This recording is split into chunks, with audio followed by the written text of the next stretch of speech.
Hi Vijayakumar. Election stunt നാളെയാണ്. നറുക്കെടുപ്പല്ല, തെരഞ്ഞെടുപ്പ് തീയതി പ്രഖ്യാപിക്കുന്നത്. എല്ലാ പ്രേക്ഷകർക്കും സ്വാഗതം അല്ലേ? അതെ, അപ്പോൾ നമ്മൾ ശരിക്കും സ്റ്റണ്ട് തുടങ്ങാൻ പോവാ. നാളെയാണ് ഔദ്യോഗികമായി. നാളെ ഉച്ചയ്ക്ക് 3 മണിക്ക് അല്ലെ, ഉച്ചതിരിഞ്ഞ് 3 മണിക്ക് ഇലക്ഷൻ കമ്മീഷൻ യോഗം കൂടും. ഇലക്ഷൻ കമ്മീഷൻ മാധ്യമ പ്രവർത്തകർക്ക് മുമ്പിൽ എന്നാണ് തെരഞ്ഞെടുപ്പ് തീയതി എന്ന് പ്രഖ്യാപിക്കുന്ന ദിവസം നാളെയാണ്. ബാരോമീറ്ററിൽ അല്ലേ അത് ചൂട് കൂടിക്കൊണ്ടിരിക്കുക. ഇങ്ങനെ ഉയർന്നുകൊണ്ടിരിക്കുക. ഇന്ന് തന്നെ ചൂട് കുത്തനെ ഉയർന്നായിരുന്നു. രാഷ്ട്രീയ മാവിനിയില് കയറുകയാണ്. അതെ, അന്തരീക്ഷ താപനില ഏതാണ്ട് 45-ലൊക്കെ എത്തും നാളെ ഉച്ചതിരിഞ്ഞ് 3 മണിയാകുമ്പോൾ. അതായത് രാഷ്ട്രീയ ചൂടാണ് നമ്മൾ പറയുന്നത്. നാളെ തീയതി പ്രഖ്യാപിക്കാൻ തെരഞ്ഞെടുപ്പ് കമ്മീഷൻ യോഗം ചേരുമ്പോൾ നമ്മുടെ അന്തരീക്ഷ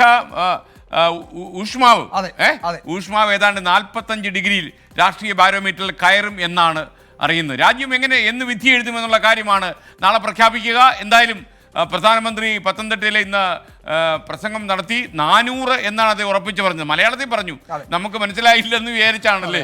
400 എന്ന് തന്നെ അദ്ദേഹം ഉറപ്പിച്ച് പറഞ്ഞിട്ടാണ് കന്യാകുമാരിയിലേക്ക് പോയത്. എന്തായാലും ഒരു അംഗം കുറിക്കലാണ്. ഈ അംഗം നാളെ കുറിക്കും. അന്തരീക്ഷ ഊഷ്മാവ് രാഷ്ട്രീയ രംഗത്ത് ചൂട് കയറാൻ പോകുന്ന നാളെ എന്ന് പറഞ്ഞുകൊണ്ട് നമ്മൾ ആരംഭിക്കുന്നു ഇലക്ഷൻ സ്റ്റാൻഡ്.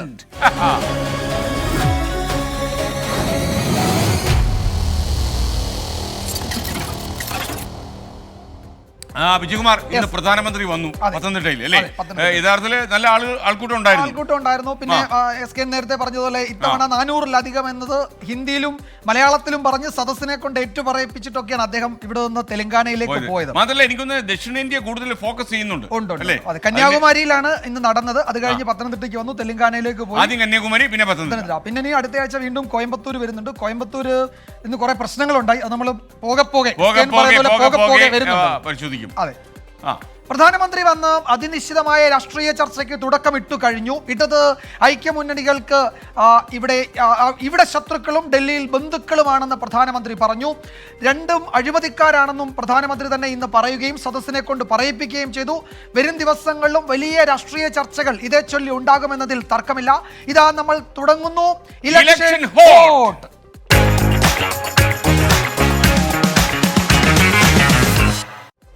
ദക്ഷിണേന്ത്യയിൽ കൂടുതൽ സ്ഥലങ്ങളിൽ താമര വിരിയിക്കുകയാണ് BJPയുടെ ലക്ഷ്യമെന്ന് നമുക്കറിയാം.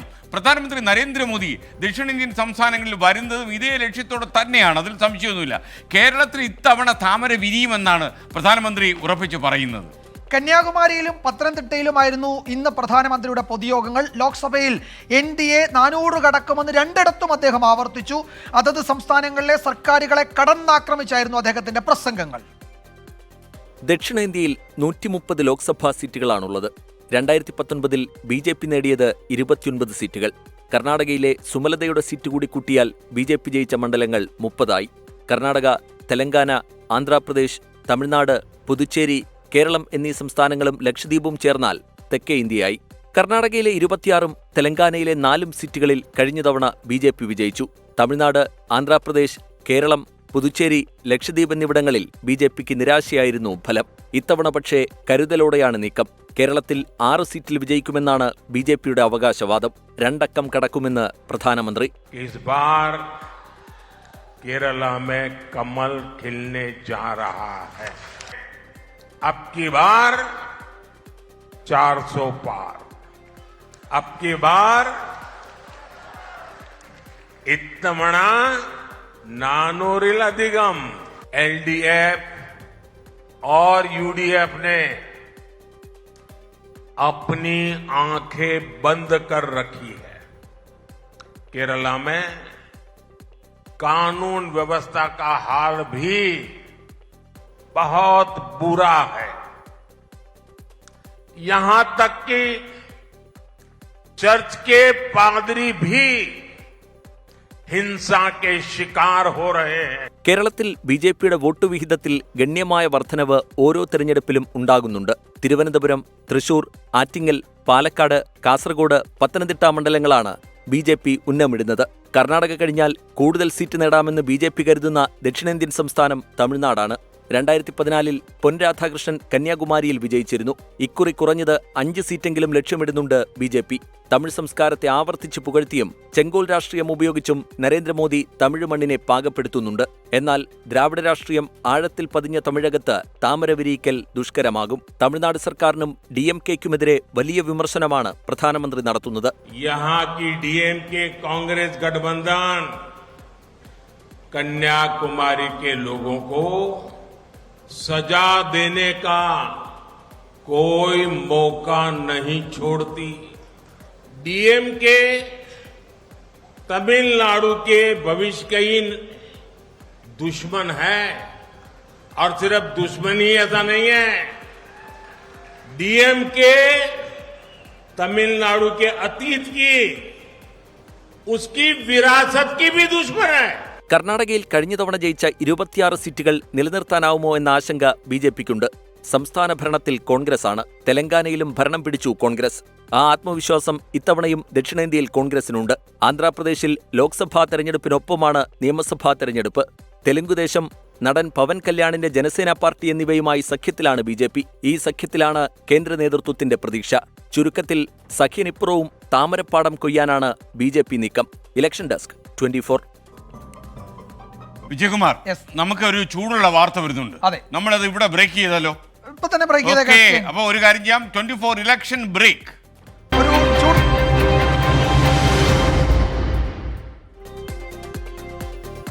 സമദൂരം വെടിഞ്ഞ് ശരിദൂരം പ്രഖ്യാപിക്കുമെന്ന് കേരള ലാറ്റിൻ കത്തോലിക്ക സഭ.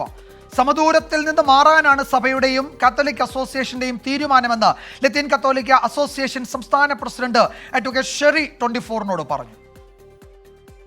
പ്രശ്നാധിഷ്ഠിത നിലപാടെടുക്കുമെന്ന് മുന്നണികളുടെ ശ്രദ്ധയിൽ അവർ പെടുത്തിയിട്ടുണ്ട്. മുന്നണിയിൽ എന്ത് നിലപാട് സ്വീകരിക്കുമെന്ന് അറിഞ്ഞ ശേഷം, ഈ മുന്നണികൾ എന്ത് നിലപാടെടുക്കുമെന്ന് അറിഞ്ഞ ശേഷം പിന്തുണ കൊടുക്കാനാണ് ഇവരുടെ തീരുമാനം. കേരളത്തിലെ ലത്തീൻ കത്തോലിക്കരുടെ നിലപാട് പൊതുവിൽ പ്രശ്നാധിഷ്ഠിത മൂല്യാധിഷ്ഠിത സമദൂരം എന്നുള്ളതാണ്.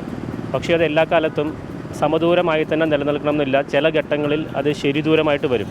എന്താണ് പ്രശ്നങ്ങൾ എന്നുള്ളത് മുന്നണികളുടെ ശ്രദ്ധയിൽപ്പെടുത്തിയിട്ടുണ്ട്. ആ പ്രശ്നങ്ങളോട് ഈ മുന്നണികൾ കാണിക്കുന്ന പ്രതികരണങ്ങളും നടപടികളും അതിനെ ആശ്രയിച്ച് പ്രശ്നാധിഷ്ഠിതമായിട്ടായിരിക്കും ഇത്തവണ നിലപാട് വ്യക്തമാക്കുന്നത്. അതിന് ഈ പ്രശ്നങ്ങൾ മുഖ്യമന്ത്രിയായിട്ട് സംസാരിച്ചപ്പോഴും മറ്റു മുന്നണികളുമായിട്ടും എല്ലാം സംസാരത്തിൻ്റെ ഇടയ്ക്കുമെല്ലാം ഞങ്ങൾ അവതരിപ്പിക്കുന്നുണ്ട്. അപ്പോൾ ആ അവതരണത്തിൽ അവരുടെ തിരിച്ചുള്ള പ്രതികരണവും നടപടികളും അനുസരിച്ച് സമദൂരം എന്നതിൽ നിന്ന് ഒരു മാറ്റം വന്ന് പ്രശ്നങ്ങളുടെ അടിസ്ഥാനത്തിൽ ഒരു ശരി ദൂരത്തിലേക്ക് എത്തിച്ചേരും എന്നുള്ളതാണ് KRLCCയുടെ Kerala Region Latin Catholic Council എന്ന നയരൂപീകരണ സമിതിയുടെയും അതോടനുബന്ധിച്ച് സമുദായ സംഘടനയായ കേരള ലാറ്റിൻ കാത്തലിക് അസോസിയേഷന്റെയും ഇപ്പോഴത്തെ നിലപാട്. ഇത് വളരെ പ്രധാനപ്പെട്ടതാണ്. അവര് ഇക്കാര്യത്തിൽ ഇപ്പോൾ സമദൂരമായിരുന്നു, അത് മാറി ഒരു തീരുമാനം അല്ല, ശരിദൂരം ഉണ്ടായിരുന്നില്ല. ഇനി അങ്ങനെ ശരിദൂരം ഉണ്ടാകുമെന്നാണ് പറയുന്നത്. നമുക്ക് ഒരു ഭീഷണിയാന്ന് തോന്നുന്നു. അത് എല്ലാ മുന്നണികളും നെഞ്ചിടിപ്പോടെ ആയിരിക്കും ഇത് കേൾക്കുന്നുണ്ട്. ഇത് ഒരു അപകടം പിടിച്ച തീരുമാനം. അതെ. അവിടുത്തെ തിരുവനന്തപുരത്തെ ജയപരാജയങ്ങൾ സ്വാധീനിക്കുന്ന ഘടകങ്ങളിൽ പ്രധാനപ്പെട്ടതാണ് സഭയുടെ നിലപാട്. അത് വേറെ തരത്തിലേക്കൊക്കെ മാറുന്നത് മാത്രമല്ല വിജയകുമാർ, ഈ തെരഞ്ഞെടുപ്പിന്റെ ഏറ്റവും വലിയ പ്രത്യേകത ഈ ത്രികോണ മത്സരം സ്ട്രോങ് ആവുകയാണല്ലോ പല മണ്ഡലങ്ങളിലും, ചില സ്റ്റാർ മണ്ഡലങ്ങളിൽ പ്രത്യേകിച്ചും. അതുകൊണ്ട് ഓരോ വോട്ടും വളരെ പ്രധാനപ്പെട്ടതാണ്. മാത്രവുമല്ല, ഞാൻ വോട്ട് ചെയ്യത്തില്ല എന്നങ്ങനെ ആരെങ്കിലും പറഞ്ഞു പോയാൽ അങ്ങനെ പറയാൻ പാടില്ല. ഇത് ജനാധിപത്യത്തിന്റെ ഭാഗമാണ് വോട്ടെന്ന് പറയുന്നത്. അങ്ങനെ പറഞ്ഞു പോയാൽ സ്ഥാനാർത്ഥിയുടെ ഉള്ളിൽ തീ കാളും, സംശയമൊന്നുമില്ല. കാര്യം അത്രയ്ക്ക് വോട്ടിന്റെ വിലയേറിയ ഒരു തെരഞ്ഞെടുപ്പാണ് വരാൻ പോകുന്നത്. എന്താണെന്ന് നാളെ അറിയാം. നാളെ ആ തീയതി വരുന്നതിന് മുമ്പ് ഉള്ള രാഷ്ട്രീയ നീക്കങ്ങളും ഒക്കെയാണ് നമ്മൾ ഈ ഒരു മണിക്കൂറിൽ ഇങ്ങനെ പ്രേക്ഷകരിലേക്ക് എത്തിക്കുന്നത്. ഇനി കേരളത്തിന് പുറത്തെ തെരഞ്ഞെടുപ്പ് ഗോതകളിലേക്കാണ് പോകുന്നത്. കാണാം സ്റ്റേറ്റ് സ്കാൻ.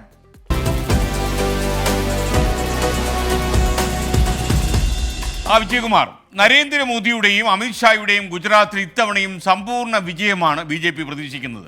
കോൺഗ്രസിലെ നേതാക്കളെ കൂട്ടത്തോടെ കൂടാരത്തിലേക്ക് എത്തിച്ച് ഭൂരിപക്ഷത്തിൽ റെക്കോർഡ് നേടാനാണ് BJPയുടെ ഇപ്പോഴത്തെ ശ്രമം. എന്നാൽ ആം ആദ്മി പാർട്ടിയുമായി ചേർന്നുള്ള രാഷ്ട്രീയ പരീക്ഷണം വിജയം കണ്ടാൽ ഗുജറാത്തിൽ തിരിച്ചുവരവിനുള്ള കളം ഒരുങ്ങുമെന്നാണ് കോൺഗ്രസിന്റെ പ്രതീക്ഷ. നടക്കൂ? നോക്കാം, ശ്രമിച്ചു നോക്കാം. ശരി നോക്കാം. നരേന്ദ്രമോദിയുടെ കോട്ട BJPയുടെ താമരക്കുളം.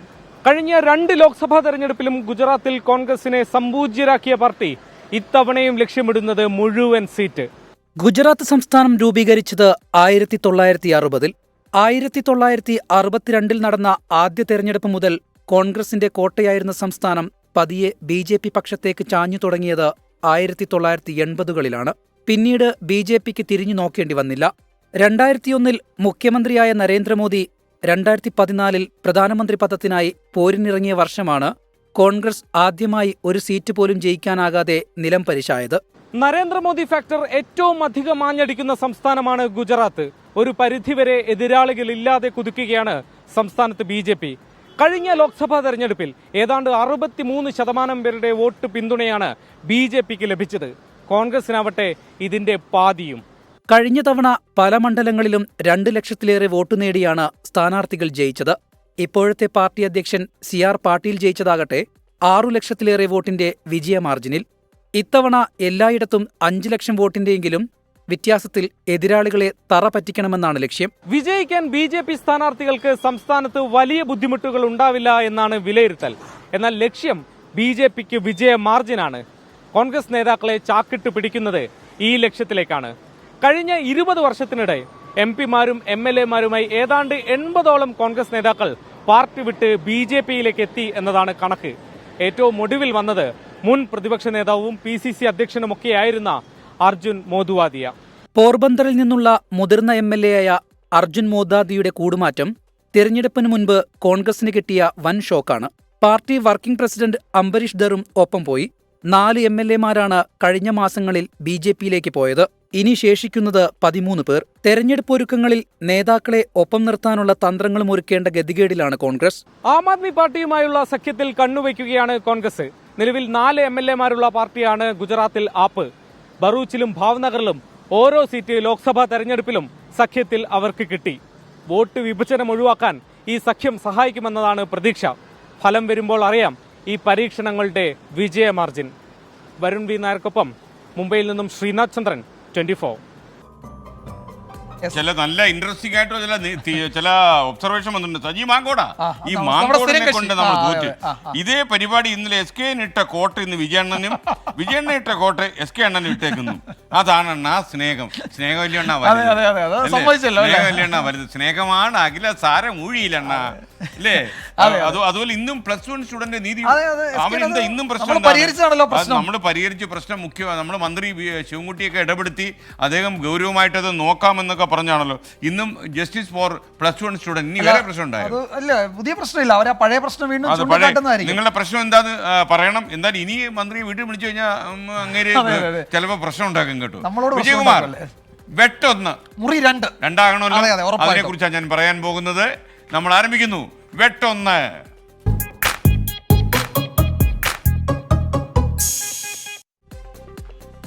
അപ്പോൾ വെട്ടൊന്ന് മുറി 2. അതെ, അപ്പോൾ തെക്ക് പിടിക്കാനുള്ള BJPയുടെ ശ്രമങ്ങൾ കേന്ദ്രീകരിക്കുന്നത് അങ്ങ് കൊങ്കുനാട്ടിലാണ്. സംസ്ഥാന നിയമസഭയിൽ പ്രതിപക്ഷ അംഗങ്ങൾ ഏറെയും തമിഴ്നാടിന്റെ പടിഞ്ഞാറൻ മേഖലയായ കൊങ്കുനാട്ടിൽ നിന്നാണ്. BJPക്ക് 2 MLA-മാരുണ്ട് ഇവിടെ നിന്ന്. 2021 തുടങ്ങി വെച്ച കട്ടിംഗ് കൊങ്കനാട് ചർച്ചകൾ മുതൽ അണ്ണാമലയുടെ സംസ്ഥാന റാലിയും നരേന്ദ്രമോദിയുടെ തുടർച്ചയായുള്ള റോഡ് ഷോയും BJP ആയുധമാക്കുകയാണ്. മറുപക്ഷത്ത് DMKയുടെ യങ് ഹീറോ സംസ്ഥാന മന്ത്രി ഉദയനിധി സ്റ്റാലിനെ പടിഞ്ഞാറൻ തമിഴ്നാടിന്റെ പ്രചാരണ ചുമതല ഏൽപ്പിച്ച് പ്രതിരോധം തീർക്കുകയാണ് DMKയും ഇന്ത്യ സഖ്യവും. കളി നടക്കും അവിടെ നടക്കും. സംഘകാല സാഹിത്യത്തിലെ പ്രയോഗമാണ് കൊങ്കുനാട്. തമിഴ്നാടിന്റെ പടിഞ്ഞാറൻ മേഖലയെ വിശേഷിപ്പിക്കാനാണ് പ്രയോഗം. പക്ഷെ 2021 BJPയും NDA സഖ്യത്തിലുണ്ടായിരുന്ന AIADMKയും സാമൂഹ്യ മാധ്യമങ്ങളിൽ തമിഴ്നാടിൽ നിന്നും കൊങ്കുനാട് വിഭജിക്കപ്പെടുന്നു എന്ന സൂചന നൽകി ചർച്ച ആരംഭിച്ചു.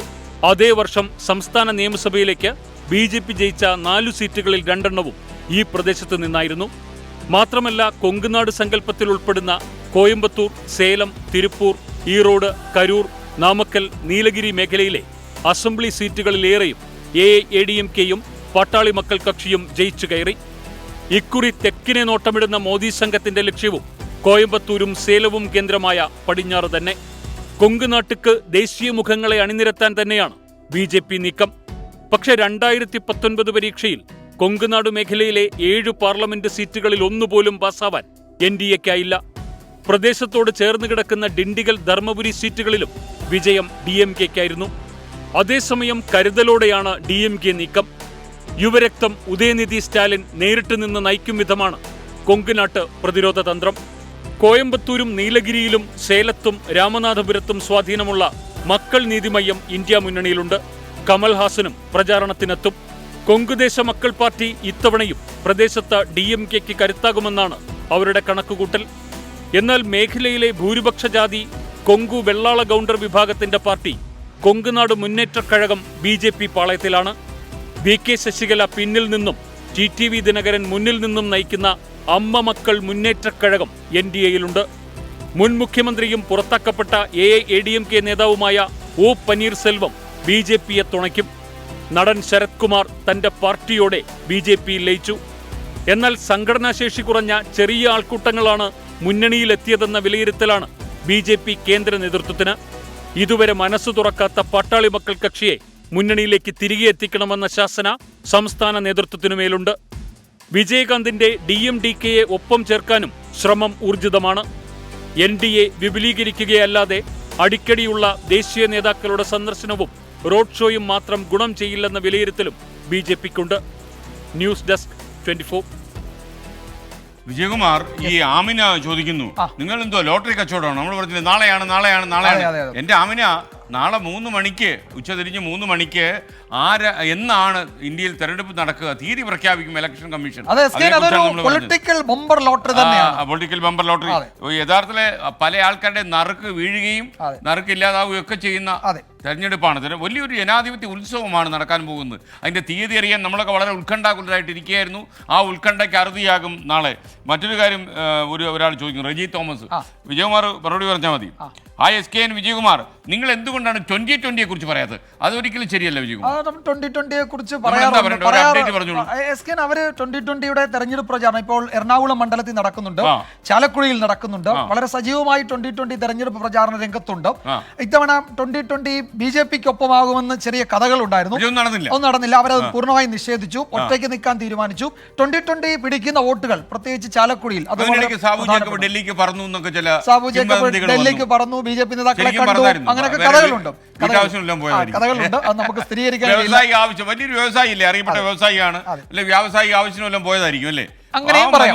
ഡൽഹിക്ക് പോകാൻ പറ്റിയില്ല എന്ന് പറഞ്ഞാൽ പക്ഷേ അത് പണ്ട് വ്യവസായ ആവശ്യത്തിന് മാത്രം പോയിക്കൊണ്ടിരുന്ന അദ്ദേഹം ഇപ്പോൾ മറ്റ് രാഷ്ട്രീയ ആവശ്യങ്ങൾക്ക് കൂടി ഡൽഹി പോകുന്നുണ്ടോ എന്നാണ് ആളുകൾ ചോദിക്കുന്നത്. ജോലി കച്ചവടത്തിൽ ഒരു രാഷ്ട്രീയവും എന്താണ് മിസ്റ്റർ വിജയകുമാർ? അതെ, അതിലേക്ക് നമ്മൾ പോകുന്നില്ലല്ലേ. നമ്മളൊരു കാര്യം ചെയ്യാം. ഇനി നമ്മൾ പോകുന്നത് മണ്ഡല പരിചയത്തിലേക്കാണ്.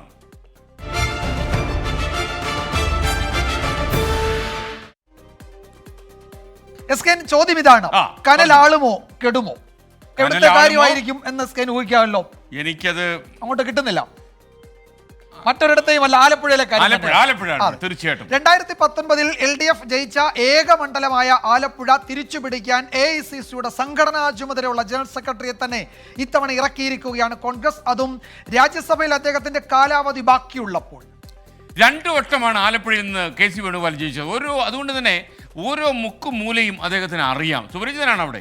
മത്സരിച്ച സ്ഥലങ്ങളിലൊക്കെ തന്നെ BJPയുടെ വോട്ട് വിഹിതം ഗണ്യമായി ഉയർത്തിയ ചരിത്രമുള്ള മറ്റൊരാൾ കൂടി അവിടെ ഉണ്ട്, ശോഭാ സുരേന്ദ്രൻ. അതുകൊണ്ട് തന്നെ ശോഭാ സുരേന്ദ്രന്റെ സാന്നിധ്യം മണ്ഡലത്തെ പ്രവചനാതീതമാക്കുന്നുവെന്നാണ് നമ്മുടെ ബ്യൂറോ റിപ്പോർട്ട് ചെയ്തത്. കമ്മ്യൂണിസ്റ്റ് പാർട്ടിയെ തിരുക്കൊച്ചിയിൽ നിരോധിച്ചിരുന്ന 1ാം ലോക്സഭാ തെരഞ്ഞെടുപ്പിൽ സ്വതന്ത്ര വേഷമിട്ട് PT പുന്നൂസ് മത്സരിച്ച മണ്ഡലമാണ് ആലപ്പുഴ. പുന്നപ്ര വയലാറിൻ്റെ അല കഴിഞ്ഞുള്ള തെരഞ്ഞെടുപ്പിൽ കോൺഗ്രസിൻ്റെ AP ഉദയഭാനുവിനെ അന്ന് തോൽപ്പിച്ചത് ചരിത്ര ഭൂരിപക്ഷത്തിലായിരുന്നു, 76,000-ൽ പരം ഭൂരിപക്ഷം. അന്നത്തെ ചരിത്രം കടന്ന് പിന്നെ വക്കം പുരുഷോത്തമനും VM സുധീരനും KC വേണുഗോപാലും ഒക്കെ തുടർച്ചയായി ജയിക്കുന്ന മണ്ഡലമായി ആലപ്പുഴ മാറി.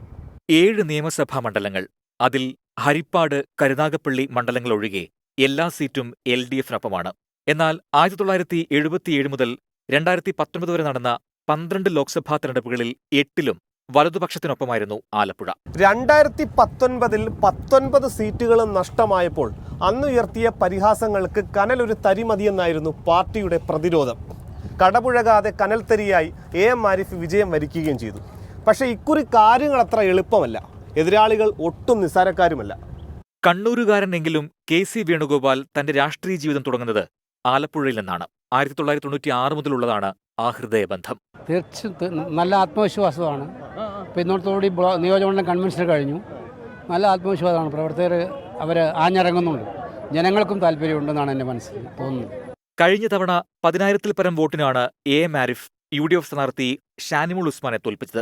5 വർഷത്തിനിപ്പുറം കനൽ അണഞ്ഞിട്ടില്ലെന്ന് തെളിയിച്ച് വിജയിച്ച ഏക സീറ്റ് നിലനിർത്തേണ്ട ബാധ്യത LDFനുണ്ട്. ഗ്രൗണ്ട് പൾസൊക്കെ എല്ലാം അനുകൂലമാണ്. കാരണം നമ്മൾ എത്രയോ വർഷക്കാലമായി, ഞാൻ ജില്ലാ കൗൺസിൽ മുതൽ ഇലക്ഷൻ അഭിമുഖീകരിക്കുന്നല്ലേ, 5ാമത്തെ 6ാമത്തെ ഇലക്ഷനാണ്. അപ്പോൾ എനിക്ക് ആളുകളിൽ നിന്ന് എന്തെങ്കിലും ഒരു നെഗറ്റീവ് ഉണ്ടെങ്കിൽ അത് ഫീൽ ചെയ്യും, സ്മെൽ ചെയ്യാൻ പെട്ടെന്ന് പറ്റും. എക്സ്പീരിയൻസ് ഉള്ളതല്ലേ നമുക്ക്. നല്ല അനുകൂലമായ പ്രതികരണമാണ്. ശക്തയായ BJP സ്ഥാനാർത്ഥി കൂടി എത്തിയതോടെ വലത് ക്യാമ്പുകൾക്ക് അത് വെല്ലുവിളിയായി. സ്ഥാനാർത്ഥി പ്രഖ്യാപനം കഴിഞ്ഞ് 5 ദിവസം വൈകിയാണ് ശോഭാ സുരേന്ദ്രൻ എത്തിയെങ്കിലും ഇപ്പോൾ നാടടച്ചുള്ള പ്രചരണമാണ്. 50,000-ൽ താഴെയായിരുന്ന വോട്ട് നില കഴിഞ്ഞ തവണ 1.87 ലക്ഷമാക്കാൻ BJPക്ക് കഴിഞ്ഞു. ഇക്കുറി വോട്ട് നില ഇരട്ടിയാക്കുമെന്ന കണക്കുകൂട്ടലിലാണ് NDA. ഇവിടെ യഥാർത്ഥ മത്സരം എന്ന് പറയുന്നത് ഒരു ഭാഗത്ത് നരേന്ദ്രമോദിയെ സ്നേഹിക്കുന്ന, നരേന്ദ്രമോദിയുടെ പ്രസ്ഥാനത്തിൽ അദ്ദേഹം വിശ്വസിക്കുന്ന പ്രസ്ഥാനത്തിൽ താമര ചിഹ്നത്തിൽ വോട്ട് ചെയ്യുന്ന ഞാനും, മറുഭാഗത്ത് കരിമണൽ കർത്തയുടെ നോക്കുകൂലി വാങ്ങിയിട്ട് ഡയറിയിൽ പേരുള്ള കരിമണൽ കർത്തയെ സംരക്ഷിക്കുന്ന ആരിഫും KC വേണുഗോപാലുമാണ്. അപ്പം ജനങ്ങൾ ചിന്തിക്കും ആരുടെ കൂടെയാണ് നിൽക്കേണ്ടത് എന്നുള്ളത്. ആലപ്പുഴ മണ്ഡലത്തിൽ ഇക്കുറി ഏറെ നിർണായകം BJP എത്ര വോട്ട് പിടിക്കുമെന്നതാണ്. BJP വോട്ട് വിഹിതം ഉയർത്തിയാൽ അത് ഇടത് വലത് മുന്നണികളെ ദോഷമായി ബാധിക്കും. ഇക്കുറി ആലപ്പുഴയിൽ ആർക്കും ജയം അനായാസമാകില്ല. MT അധീഷിനൊപ്പം മനീഷ് മഹിപാൽ, 24 ആലപ്പുഴ. വിജയകുമാർ, കുഞ്ഞിപ്പാപ്പി ചോദിക്കുന്നു, നിങ്ങൾ ഏത് പാർട്ടിയാണ് ചോദിക്കുന്നത്? അതല്ലേ ഇന്ന് പ്രധാനമന്ത്രിയുടെ യോഗത്തിൽ പറഞ്ഞൊരു തമാശ, കേരൾ മേം ഗുസ്തി, ഡൽഹി മേം ദോസ്തി. ഇവിടെ ഗുസ്തി, അവിടെ ദോസ്തി. അതുകൊണ്ട് നമ്മൾ രാഷ്ട്രീയം പറയുന്നില്ല. നമ്മുടെ രാഷ്ട്രീയം 24 രാഷ്ട്രീയം, അത് മാത്രമേ ഉള്ളൂ. ഈ ആദം മുഹമ്മദ് പറയുന്നു, ഇലക്ട്രൽ ബോണ്ട് വാങ്ങാത്ത പാർട്ടികളെ അഭിനന്ദിക്കണ്ടേ എന്ന് ചോദിക്കുന്നു. 24 അഭിപ്രായം. സുതാര്യമായ രാഷ്ട്രീയ സംശുദ്ധി കീപ്പ് ചെയ്യുന്ന ആളുകളോട് നമുക്ക് അനുഭവമാണ്. അതായത് പാർട്ടിക്ക് അപ്പുറമാണ് കാര്യം. അത് ആര് അങ്ങനെ ഒരു സംശുദ്ധി കാണിച്ചാലും, ട്രാൻസ്പെറൻസി ലൈഫിൽ കാണിച്ചാലും, അത് രാഷ്ട്രീയത്തിലാകട്ടെ, രാഷ്ട്രീയ ഭാഗ്യമായ മറ്റു കാര്യങ്ങളിലാകട്ടെ, we will stand by them. ജീവിതമാകെ സുതാര്യമാകണം. ജീവിതമേ സുതാര്യമാകണം. നമുക്ക് ഭയങ്കര ടെൻഷനാട്ടോ. നിങ്ങൾക്കറിയാം, ഒളിച്ച് കളിക്കുന്നവരുണ്ടല്ലോ, ഇന്നല്ലെങ്കിൽ നാളെ ആപ്പിലാകും. തൽക്കാലം നേട്ടം ഉണ്ടാകും, പക്ഷേ പിന്നീട് വിവരം അറിയും. രാവിലെ എവിടെ മുങ്ങി എന്നൊരു ചോദിക്കുന്നുണ്ട്, അതുകൂടെ കണ്ടില്ല. ഞാനുണ്ടായിരുന്നു ഇവിടെ കൊച്ചിയിൽ ഉണ്ടായിരുന്നു കേട്ടോ. ഈ പ്രിയപ്പെട്ട പ്രേക്ഷകർ, നമ്മൾ അത്യാവശ്യം നമുക്ക് ഈ 24-ൻ്റെയും ഫ്ലവേഴ്സിൻ്റെയും ഒക്കെ തന്നെ നെറ്റ്വർക്കിൻ്റെ ഒരു ബോർഡ് മീറ്റിംഗ് ഉണ്ടായിരുന്നു. അപ്പോൾ ആ ബോർഡ് മീറ്റിംഗ് ഒക്കെ അറ്റൻഡ് ചെയ്ത് വളരെ കണക്കുകളൊക്കെ കേട്ട്, ജീവിതത്തിൽ യഥാർത്ഥത്തിൽ ബികോമിന് പോകാൻ കണക്ക് കേൾക്കേണ്ടെന്ന് ചോദിച്ചായിരുന്നു. പക്ഷേ കണക്ക് മുഴുവൻ കേട്ട് വിജയശ്രീ ലാളിതനായി വന്നിരിക്കുകയാണ്. ഇപ്പം ശരിക്കും പറഞ്ഞു. പ്രേക്ഷകർക്ക് director board of directors meeting എന്ന് പറഞ്ഞാൽ മനസ്സിലായി എന്ന് എനിക്ക് മനസ്സിലായി. അപ്പോൾ നമുക്കൊരു കാര്യം ചെയ്യല്ലോ വിജയകുമാർ, നമുക്കിനി ഒരു ഇടവേള എടുത്താലോ? ഇടവേള കഴിഞ്ഞു വരുമ്പോൾ രാഷ്ട്രീയ കേരളത്തിൻ്റെ അടിവേരുകൾ തേടിയുള്ള ഒരു യാത്രയിലേക്ക് നിങ്ങളെ നമ്മൾ കൂട്ടിക്കൊണ്ടു പോകും. അതൊരു സസ്പെൻസ് ഇരിക്കട്ടെ, എന്താണെന്ന് ഇപ്പോൾ പറയുന്നില്ല. ബ്രേക്ക്. വിജയകുമാർ, നമ്മുടെ മുത്തു പറയുന്നു, നല്ലൊരു കാര്യം കേട്ടോ പറയുന്നത്, ഈ സ്റ്റണ്ടില് ഹാഷ്മിയും കൂടെ കയറിയിരുന്നെങ്കിൽ ഒരു ത്രില്ലായന്. ഇടയ്ക്ക് കയറാൻ ഹാഷ്മി ഉണ്ടല്ലോ. ഇന്നലെ ഹാഷ്മി ഇല്ലായിരുന്നു. ഹാഷ്മി ഉണ്ടായിരുന്നു. ഇന്നലെ നമ്മൾ രണ്ടും ഇടിച്ചു. കഴിഞ്ഞ ദിവസം ഹാഷ്മി ഉണ്ടായിരുന്നു. ഞാൻ ഇടിയില് ഞങ്ങൾ രണ്ടുപേരും നിങ്ങൾ രണ്ടും ഇടിച്ചു. ഓക്കെ, ആരെങ്കിലും ബാക്കി ഉണ്ടായോ? വലിയ കുഴപ്പമില്ല, പരിക്കില്ലാതെ പോയി. ഓക്കെ, നന്നായി. വിജയകുമാർ, ഒരു കഥ പറയാം, ശ്രദ്ധിച്ചു കേൾക്കണം. അപ്പൊ ഞാൻ നേരെ നോക്കി വായിക്കാൻ പോവാ കഥ. കന്നിക്കണ്ടത്തിൽ കന്നോടിയതുപോലെ എന്നൊരു ചൊല്ലുണ്ട്. എന്ന് വെച്ചാൽ കന്നിക്കണ്ടത്തിൽ കന്നോടിയതുപോലെ. ആണ്ടിൽ ആദ്യത്തെ വിത കന്നോടി നശിപ്പിച്ചു എന്നാണ് പറയുന്നതിന്റെ പൊരുൾ. ഒന്നാം കേരള സർക്കാരിനെ ചേറിലാക്കിയ ഒരു വിവാദത്തിന്റെ വേരുകൾ തേടിയുള്ള യാത്രയിലാണ് നമ്മൾ. കാണാം വേരുകൾ.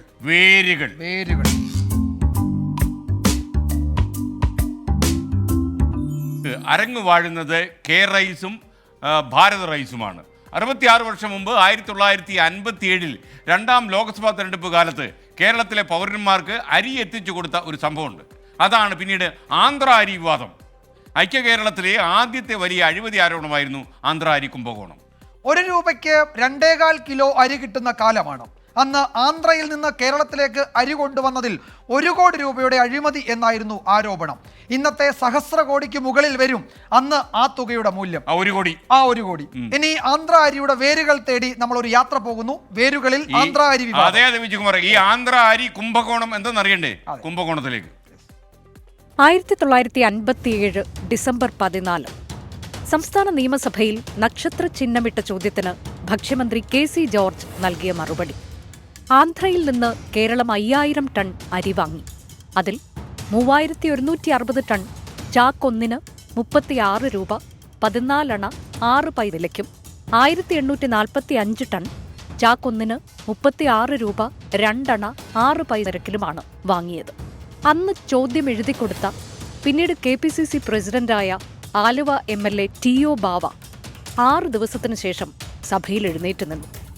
ഓഗസ്റ്റ് 20 സർക്കാർ ഡാൽവ അരി വാങ്ങി. സർക്കാർ കൊടുത്ത ശരാശരി വില ഒരു ചാക്കിന് 36 രൂപ 14 അണ. അന്ന് അതേ ദിവസം അതേ അരി 34 രൂപ 8 അണയ്ക്ക് വിൽക്കാമെന്ന് ആന്ധ്രയിലെ വ്യാപാരികൾ ഓഫർ നൽകിയിട്ടുണ്ട്. ആന്ധ്രയിലെ താടപ്പള്ളിഗുഡം ദേവി ആൻഡ് കമ്പനി നൽകിയ ഓഫർ കാർഡാണ് എൻ്റെ കയ്യിലുള്ളത്. ഈ വെളിപ്പെടുത്തൽ വലിയ സംഭവമായി.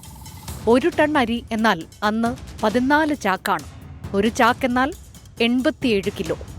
ആ 87 കിലോ അരിയുടെ വിലയാണ് 36 രൂപ 14 അണ 4 പൈസ. 1 രൂപയ്ക്ക് 2.25 കിലോ അരി കിട്ടുന്ന സ്ഥലത്താണ് ഓരോ ചാക്കും 2 രൂപ കൂടുതൽ കൊടുത്തു വാങ്ങി എന്ന ആരോപണം. 20,000 ടൺ അരിയുടെ കുറവുണ്ട് സംസ്ഥാനത്ത് എന്നതിനാൽ അത്രയും അരി എത്തുമ്പോഴേക്കും 1 കോടി രൂപയുടെ വ്യത്യാസം.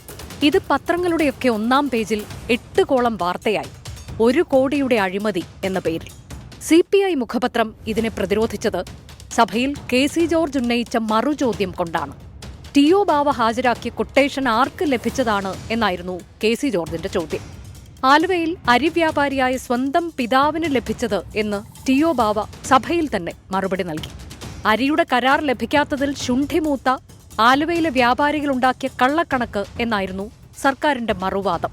കഥ അവിടെ തീർന്നില്ല. അരി വാങ്ങിയത് കമ്മ്യൂണിസ്റ്റ് നേതാവ് P. സുന്ദരയ്യയുടെ സഹോദരനിൽ നിന്നാണ് എന്ന് തുടർ വാർത്തകൾ വന്നു.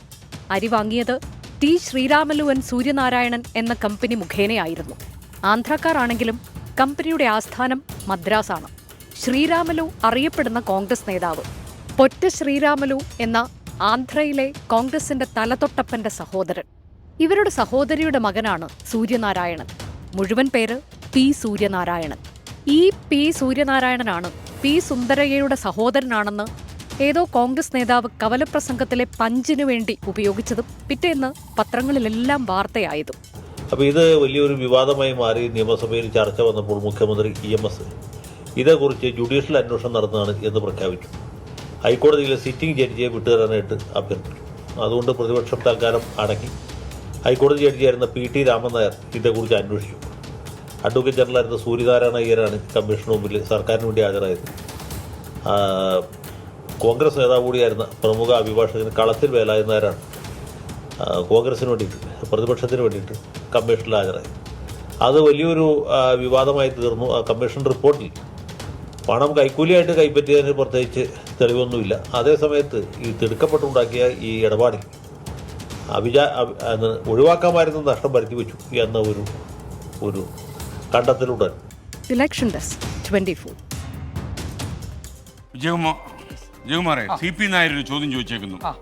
ഈ ചൂടുകാലത്ത് രണ്ടാൾ കോട്ട് ധരിച്ച് ഇങ്ങനെ നിൽക്കുന്നല്ലോ എന്ന്.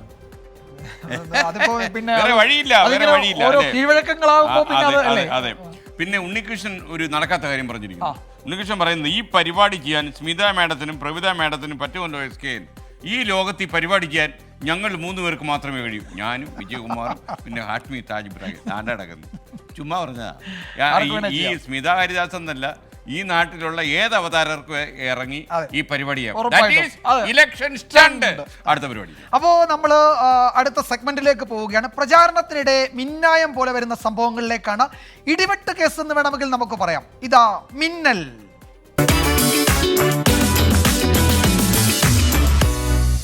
തെരഞ്ഞെടുപ്പ് പ്രഖ്യാപനത്തിന് മുമ്പേ ഇടുക്കിയിൽ അപരനിറങ്ങി. അപരൻ എന്ന് വെച്ചാൽ അപരൻ എല്ലാ ഇലക്ഷനിലും കാണുമല്ലോ. അപരൻ സ്വന്തം പെട്ടിയിൽ വീഴുന്ന ഓരോ വോട്ടും പോലെ ഏറ്റവും പ്രധാനമാണ് എതിരാളിയുടെ പെട്ടിയിൽ വീഴാതെ പോകുന്ന ഓരോ വോട്ടും. നമുക്കറിയാതെ അതിനെ രാഷ്ട്രീയ കക്ഷികൾ കാലാകാലമായി ഉപയോഗിക്കുന്ന ഒരു കുതന്ത്രമാണ് അപരന്മാർ. ചിഹ്നം നോക്കി കുത്താത്തവർക്ക് പേരൊന്ന് അങ്ങോട്ടോ ഇങ്ങോട്ടോ മാറിയാലോ? അങ്ങനെ അപരന്മാർ വൻമരങ്ങളെ കടപുഴക്കിയ സംഭവങ്ങളുണ്ട് കേരളത്തിന്റെ പൊതു തെരഞ്ഞെടുപ്പ് ചരിത്രത്തിൽ. അതാണ് അപരന്മാരുടെ കഥ. അതെ. ജോയ്സ് ജോർജ് എന്ന് വിളിച്ചാൽ അവർ രണ്ടുപേരും തിരിഞ്ഞു നോക്കും. ഒരാൾ LDF സ്ഥാനാർത്ഥി, CPIMന്റെ ചുറ്റിക അരിവാൾ നക്ഷത്രത്തിൽ മത്സരിക്കുന്നു. മറ്റേയാൾ സ്വതന്ത്രൻ. പരാജയഭീതിമൂത്ത് എതിരാളികൾ രംഗത്തിറക്കിയ അപരൻ എന്ന് LDF. തന്റെ മത്സരം LDFനോടല്ലെന്ന് സ്വതന്ത്രൻ. ഇപ്പോൾ 2014 ഞാൻ ജയിക്കുമ്പോൾ 3 അപരന്മാരുണ്ടായിരുന്നു. ഔദ്യോഗിക സ്ഥാനാർത്ഥിയായ ഞാൻ 2 അപരന്മാരുടെ ഇടയിലായിരുന്നു. മുകളിലൊരു ജോയിസ് ജോർജ്, താഴെ ഒരു ജോയിസ് ജോർജ് ഇടയിലായിരുന്നു. എന്നിട്ടും ആ തെരഞ്ഞെടുപ്പിൽ നമ്മൾ ജയിച്ചല്ലോ. അപ്പോൾ അതുകൊണ്ട് ജനത്തിലാണ് എനിക്ക് വിശ്വാസം. എൻ്റെ പ്രിയപ്പെട്ട എൻ്റെ പാർലമെൻറ്റ് മണ്ഡലത്തിലെ ആളുകളിലാണ് എനിക്ക് വിശ്വാസം. അവർ എനിക്ക് വോട്ട് ചെയ്യാനും എന്നെ ജയിപ്പിക്കാനും തീരുമാനിച്ചാൽ അവരത് ചെയ്യുക തന്നെ ചെയ്യും. 2014 LDF സ്വതന്ത്രനായ ജോയിസ് ജോർജിനെ കൂടാതെ വെറും സ്വതന്ത്രരായ 2 ജോയിസ് ജോർജുമാർ കൂടിയുണ്ടായിരുന്നു. ഇരുവർക്കുമായി ലഭിച്ചത് 9081 വോട്ടുകൾ. അന്ന് LDF ജയിച്ചു. അപരന്മാരില്ലാത്ത 2019 LDFന്റെ ജോയിസ് ജോർജ് 1,71,053 വോട്ടുകൾക്ക് തോറ്റു.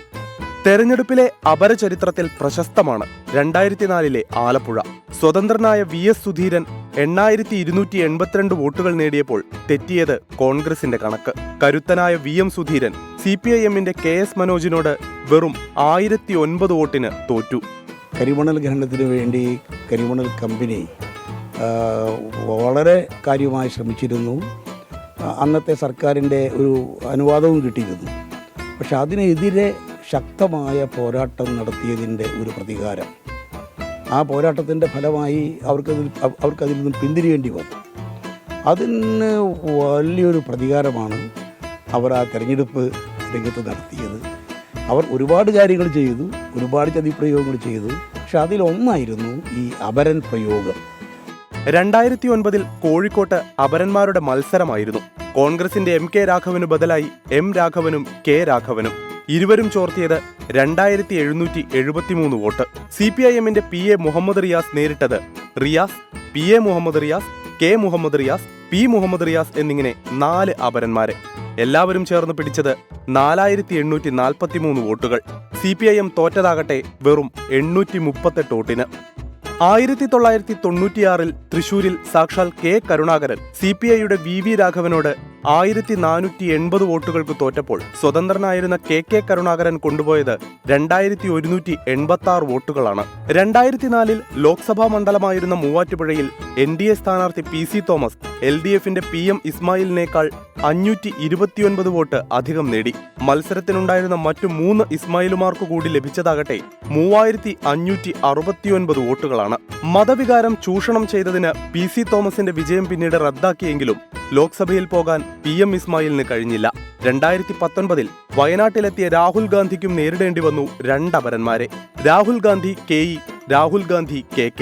പക്ഷേ തരംഗത്തിൽ അപരന്മാർ അപ്രസക്തരായി. തോൽക്കുമ്പോൾ ധാർമ്മികതയൊക്കെ ചോദ്യം ചെയ്യുമെങ്കിലും തരം കിട്ടിയാൽ എല്ലാ പാർട്ടികളും പയറ്റുന്ന തന്ത്രമാണ് അപരന്മാരെ കളത്തിലിറക്കുക എന്നത്. നിയമസഭാ തെരഞ്ഞെടുപ്പിലും തദ്ദേശ തെരഞ്ഞെടുപ്പിലുമൊക്കെ അപരന്മാരുടെ ഘോഷയാത്ര തന്നെയാണ് കാണാറുള്ളത്. Election desk 24. ഈ അപരന്മാരൊരു വല്ലാത്ത സംഭവം ഒരു മോശം പ്രാക്ടീസാണ്. കാരണം ഒരേ പേരിൽ ഒരുപാട് ആൾക്കാർ കാണും. അതായത് ഇത് നമ്മൾ സമീപകാലത്ത് VM സുധീരന്റെയും മുഹമ്മദ് റിയാസിന്റെയും തെരഞ്ഞെടുപ്പുകളിൽ ഈ 2 പേരുടെയും പരാജയം ഉറപ്പാക്കിയത് അപരന്മാരായിരുന്നു. അല്ലെങ്കിൽ മുഹമ്മദ് റിയാസ് അന്ന് ലോക്സഭയിൽ എത്തുമായിരുന്നു എന്ന് വേണമെങ്കിൽ നമുക്ക് പറയാം, അല്ലെങ്കിൽ VM സുധീരൻ അന്ന് ലോക്സഭയിൽ എത്തുമായിരുന്നു. അപരന്മാർ പിടിച്ച ചിഹ്നത്തിൽ നോക്കി ചെയ്യണമെന്നില്ല. ഈ കാര്യം അവിടെ ചെന്ന് ഈ വോട്ട് ചെയ്യുന്ന ഒരു ചെറിയ ടെൻഷൻ ഉള്ള ആൾക്കാരുണ്ട്. ജോയിസ് ജോർജ് പറഞ്ഞില്ല, ജോയിസ് ജോർജ് കഴിഞ്ഞ തവണ ജയിച്ചപ്പോൾ മേളിലും താഴെയും വന്നത് വലിയ അത്ഭുതം തന്നെയാണ്. എന്തായാലും ഈ അപാര പാരയാണ് ഈ അപരന്മാര് കേട്ടോ. തീർച്ചയായിട്ടും ഇനി നമ്മളെങ്ങോട്ടാ? ഇനി നമ്മൾ പുലിവാലി പിടിക്കും. അതെ, വോട്ട് ചോദിച്ചു വരുന്ന സ്ഥാനാർത്ഥികളെ റിംഗ് റോഡ് വട്ടം ചുറ്റിക്കുമോ? വിഴിഞ്ഞം നാവായിക്കുളം റിംഗ് റോഡ് പദ്ധതി നിലച്ചതോടെ 1000-ഓളം കുടുംബങ്ങളാണ് ഇപ്പോൾ നക്ഷത്രം എണ്ണുന്നത്. അതെ, കേന്ദ്ര സംസ്ഥാന സർക്കാരുകളുടെ ഉറപ്പിൽ പ്രമാണങ്ങളടക്കം നൽകിയവരാണ് ഇപ്പോൾ വെട്ടിലായത്. സർക്കാർ ഓഫീസുകൾ കയറി ഇറങ്ങി മടുത്തതോടെ ലോക്സഭാ തെരഞ്ഞെടുപ്പിൽ ഇതിനു മറുപടി ഉണ്ടാകുമെന്നാണ് പ്രദേശവാസികളുടെ മുന്നറിയിപ്പ്. എനിക്കാണെങ്കിൽ ആരുമില്ല, ഓർമ്മ പോലും ഇല്ല സാറേ, ആരുമില്ല. എനിക്ക് ഒറ്റയ്ക്ക് ഇരുന്നു കരയാൻ മാത്രം അറിയാം.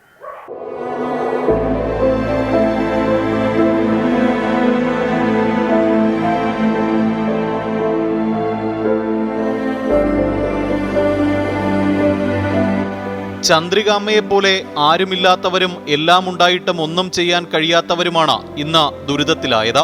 സ്വന്തമായുള്ള ഈ 2 സെന്റ് വീട്ടിലെ താമസം ഒറ്റവാക്കിൽ വാടകക്കാരിയെപ്പോലെ. ഭർത്താവും ഇല്ല, മക്കളും ഇല്ല, ഒരു വീട് മാത്രമുണ്ട്.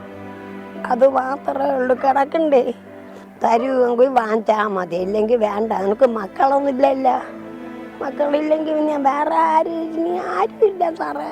ഞാൻ ഒറ്റയ്ക്കാണ്, ജോലിക്ക് പോലും പോകാൻ വയ്യ. എന്നിട്ട് എല്ലായിടത്തും ജോലി ഉണ്ടെങ്കിൽ ഞാൻ പോവും. വെള്ളം കുടിക്കണ്ടേ? ഇന്ന് ഞാൻ ഒരിടത്ത് കേട്ടപ്പം ഇല്ലയെന്ന് പറഞ്ഞു, ജോലിയില്ല, ചെയ്യാൻ പറ്റില്ലല്ലോ. ഞാൻ പറഞ്ഞു എന്തും ചെയ്യാം, നിർത്തിയാൽ മതി. സമ്മതിക്കുന്നില്ല ആരും. അസുഖബാധിതരായ സഹോദരനും മകൾക്കുമൊപ്പം പണി പൂർത്തിയാകാത്ത വീട്ടിൽ കഴിയുന്ന ട്രീസയ്ക്കും ആശങ്കകളേറെ. വളരെ ദയനീയമാണ് നമ്മുടെ വീട്ടിലെ അവസ്ഥ. അത് കയറി നോക്കിയാൽ തന്നെ അറിയാം, ഒരു മണ്ണിൻ്റെ പൊടിക്കകത്താണ് ഞങ്ങൾ കിടക്കുന്നത്. ഇവിടെ അളക്കാൻ വന്ന സമയത്ത് പറഞ്ഞത് 2 മാസത്തിനുള്ളിൽ നിങ്ങളുടെ എല്ലാ പൈസയും അക്കൗണ്ടിൽ വന്ന് എത്തിപ്പെടും എന്നാണ് പറഞ്ഞത്. അത് കേട്ടും കൊണ്ട് ഞങ്ങളുടെ ആധാർ കൊണ്ടുവന്ന് ഞങ്ങൾ പ്രൈവറ്റ് ബാങ്കിൽ കൊടുത്തു. മൈക്രോ ഫിനാൻസ് ലോൺ എടുത്താണ് ഇപ്പം എന്താ വസ്തുവിന് അഡ്വാൻസ് കൊടുത്തിരിക്കുന്നത്. അതിൻ്റെ കരാറും കഴിഞ്ഞു, ആ കാലാവധി കഴിഞ്ഞു. ഇപ്പോൾ അവർ നമ്മളോട് ഇങ്ങോട്ട് ആവശ്യപ്പെടുകയാണ് എത്രയും പെട്ടെന്ന് വസ്തു രജിസ്റ്റർ ചെയ്യണമെന്ന്. കാരണം ആത്മഹത്യയുടെ വക്കിലാണ് നിൽക്കുന്നത്. ഇനി നിവൃത്തിയില്ലെങ്കിൽ ഞങ്ങൾക്ക് അതേ ഉള്ളു വഴി. തൊട്ടുചേർന്ന മാനസിക വൈകല്യമുള്ള മകൾ സരിതയുമായി സതിയും സർക്കാരിന്റെ കനിവിനായി കാത്തിരിപ്പാണ്.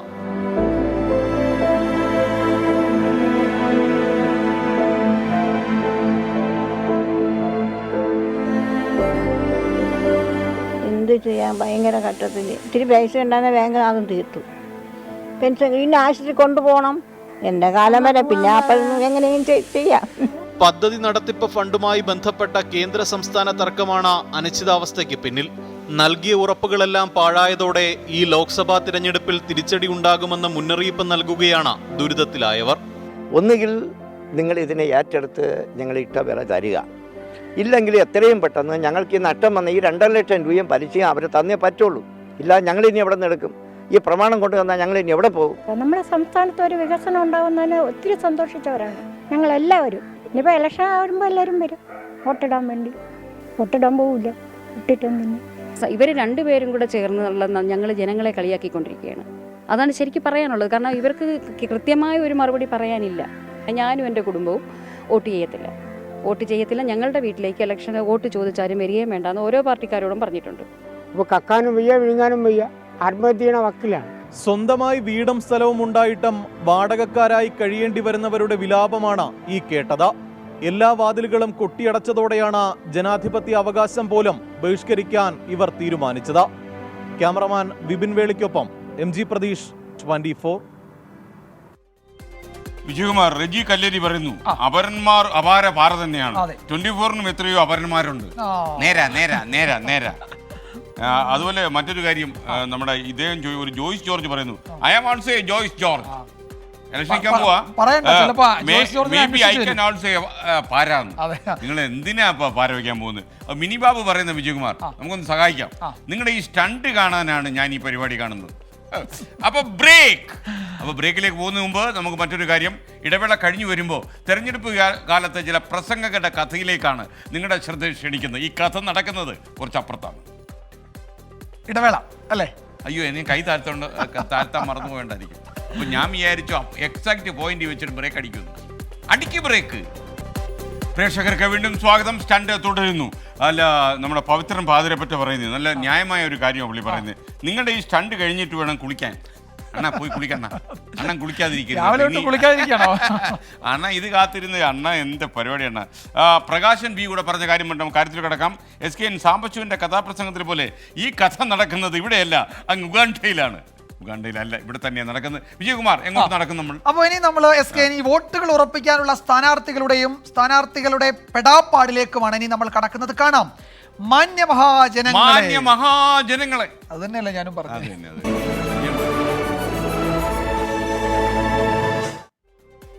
തെരഞ്ഞെടുപ്പ് കാലത്തെ ഏറ്റവും സർഗാത്മകം അഥവാ ക്രിയേറ്റീവായ പണി ഏതാണ്? നിങ്ങൾ ആലോചിച്ചിട്ടുണ്ടോ? നല്ല പോസ്റ്റർ, നല്ല ചുവരെഴുത്ത്, നല്ല നോട്ടീസ് എന്നൊക്കെ എല്ലാവരും പറയും. എന്നാൽ ഇതൊന്നുമല്ല, നല്ല പ്രസംഗമാണ് തെരഞ്ഞെടുപ്പ് 4 വോട്ട് കൊണ്ടുവരാനുള്ള ഏക പരിപാടി. ഈ കലയിൽ അഗ്രഗണ്യരായ ഒരുപാട് പേർ മുൻ തലമുറയിൽ ഉണ്ടായിരുന്നു. ഉഴവൂർ വിജയനും N പീതാംബരക്കുറുപ്പും ഒക്കെ നിറഞ്ഞു നിന്നിരുന്ന വേദികളിൽ പുതിയ താരോദയങ്ങൾ ഉണ്ടാകുന്നുണ്ട്. അതൊന്ന് കണ്ടുവരാം നമുക്ക്.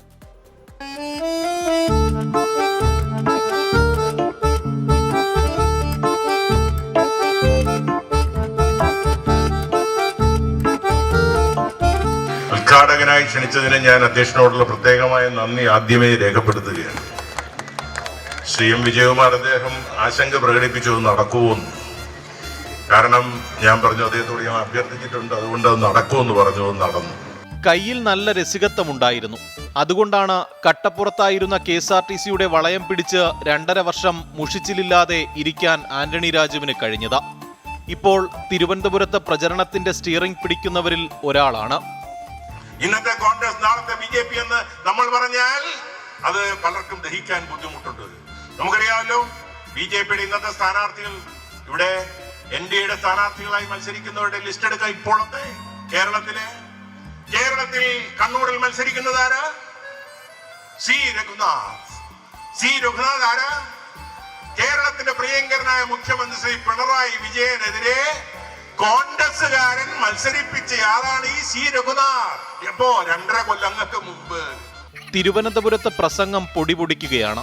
വേദിയിൽ സ്ഥാനാർത്ഥി എത്തുന്നതുവരെ ആളുകളെ മുഷിച്ചിലില്ലാതെ കൊണ്ടുപോകാനുള്ള ദൗത്യം LDF ഏൽപ്പിച്ചിരിക്കുന്നവരിൽ ഒന്നാമനാണ്.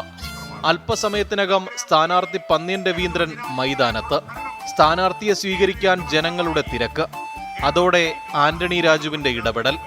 വിനയത്തിന്റെ പര്യായമായി നമ്മളെല്ലാം അറിയുന്ന ശ്രീ പന്ന്യൻ രവീന്ദ്രൻ ഇതാ നിങ്ങളുടെ മധ്യത്തിലൂടെ കടന്ന് നമ്മുടെ വേദിയിലേക്ക് കടന്നു വരികയാണ്. തിരക്ക് കാരണം സ്ഥാനാർത്ഥിക്ക് വേദിയിൽ പ്രവേശിക്കാൻ കഴിയാതായതോടെ സെൽഫിയിൽ പിടിച്ചൊരു തഗ്. നിങ്ങളെ സെൽഫിയൊക്കെ പിന്നെ എടുക്കാം, യോഗത്തിലേക്ക് വരട്ടെ. യോഗത്തിലേക്ക് വന്നോണ്ടിരിക്കും വേണം സെൽഫി എടുക്കുന്നത്. സ്ഥാനാർത്ഥി ആയതുകൊണ്ട് ഇപ്പൊ ഒന്നും പറയില്ല, എവിടെ വേണമെങ്കിലും നിന്ന് തരും. പക്ഷെ അങ്ങനെയല്ലല്ലോ, നമ്മളത് നോക്കട്ടെ. മന്ത്രിപ്പണിയില്ലെങ്കിലും ആൾക്കൂട്ടത്തെ കയ്യിലെടുക്കാൻ കഴിയുന്ന താരപ്രാസംഗികനാണ് ആന്റണി രാജു.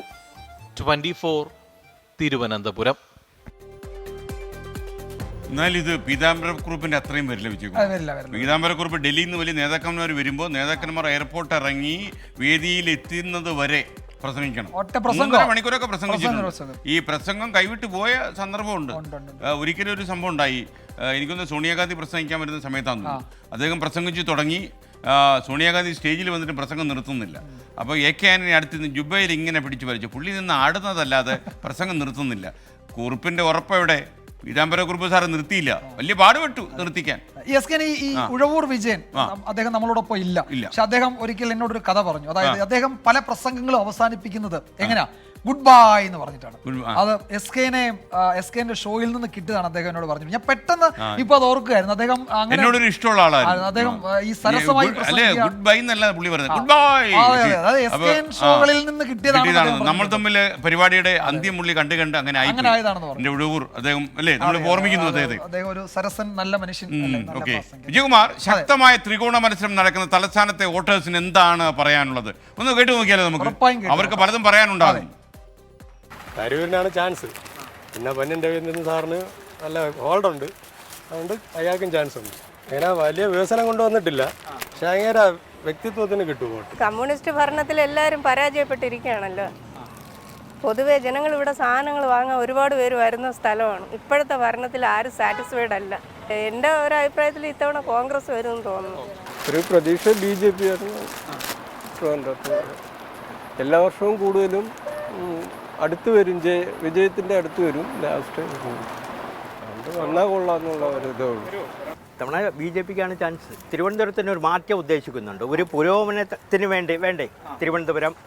അങ്ങനെ ഒരു ചാൻസ് ആണെങ്കിൽ BJP സ്ഥാനാർത്ഥിക്ക് നല്ലൊരു വലിയ ഭൂരിപക്ഷത്തിൻ്റെ കാര്യം പറയുന്നില്ല, ജയിക്കാൻ ഒരു ചാൻസ് ഉണ്ട്. ഏതായാലും കേരളത്തിന് ഒരു മാറ്റം ആവശ്യമാണ്. വാർദ്ധക്യ പെൻഷൻ പോലും സമയത്തിന് കിട്ടുന്നില്ല. 4-5 മാസമായിട്ട് ജയിക്കാൻ സാധ്യത നമ്മളെ കേന്ദ്രമന്ത്രിയാണ് ജയിക്കാൻ സാധ്യത. കാരണം അത്രയും അറിവും കഴിവുമുള്ള ഒരു മനുഷ്യനാണ്. 2 പ്രാവശ്യവും ശശി തരൂർ നോട്ട് കൊടുത്തിട്ടുണ്ടായിരുന്നു. ഇപ്രാവശ്യം UDF എന്നുള്ള നിലയ്ക്ക് നമ്മൾ ശശി തരൂരിന് കൊടുക്കാം. പക്ഷേ ഒരു ഇലക്ഷൻ കഴിഞ്ഞാൽ പിന്നെ ഇവരെയൊന്നും ഇങ്ങോട്ട് കാണാനില്ല. നമ്മളുടെ പല വിഷയങ്ങളിലും ശശി തരൂർ ഇപ്പം ബാക്കിലോട്ടാണ് നിൽക്കുന്നത്. പക്ഷെ ഇപ്പം നമ്മളെല്ലാം മനസ്സിൽ വിചാരിച്ചാൽ പന്ന്യൻ രവീന്ദ്രനെ കൊടുക്കണമെന്നാണ്. കഴിഞ്ഞ 15 വർഷമായിട്ടും ഇവിടെ UDFന്റെ സ്ഥാനാർത്ഥി ജയിച്ചിട്ടും അതിൻ്റെതായ ഒരു ബാഴ്സലോണ ഇരട്ട നഗരമൊക്കെ ആക്കുമെന്ന് പറഞ്ഞ് എന്തൊക്കെ വലിയ പ്രസ്താവന ഉണ്ടായിരുന്നു, ഒന്നും സാധ്യമായില്ല. അപ്പോൾ അതിൻ്റെ സാധ്യത കണക്കിലെടുത്തുകൊണ്ട് ഇപ്രാവശ്യം LDF വിജയിക്കുക തന്നെ ചെയ്യും. കേന്ദ്രമന്ത്രിയല്ല, സാക്ഷാൽ മോദി വന്നാലും ഇവിടെ ജയിക്കുന്നത് ശശി തരൂര്. ശശി തരൂർ ജയിച്ചാൽ നമുക്ക് ഗുണമുണ്ടാകും. ശിവകുമാർ ഇരുന്ന കാലത്ത് ഞങ്ങളുടെ വീടൊക്കെ വെള്ളം കയറിയപ്പോൾ 20,000 രൂപ അപ്പോഴേ കിട്ടി. വിജയകുമാർ, അപ്പോൾ നമുക്ക് ഇലക്ഷൻ സ്റ്റണ്ട് നമുക്ക് അവസാനിപ്പിക്കാൻ സമയമാകുന്നു. ഇനി നാളെ രാത്രി 7 മണിക്ക് ഇലക്ഷൻ സ്റ്റണ്ട് നമ്മൾ കാണുക. നാളെ രാവിലെ 7 മണിക്ക് മോർണിംഗ് ഷോയിൽ ഉണ്ടാകും. Over to Venu Balakrishnan for encounter. Good night.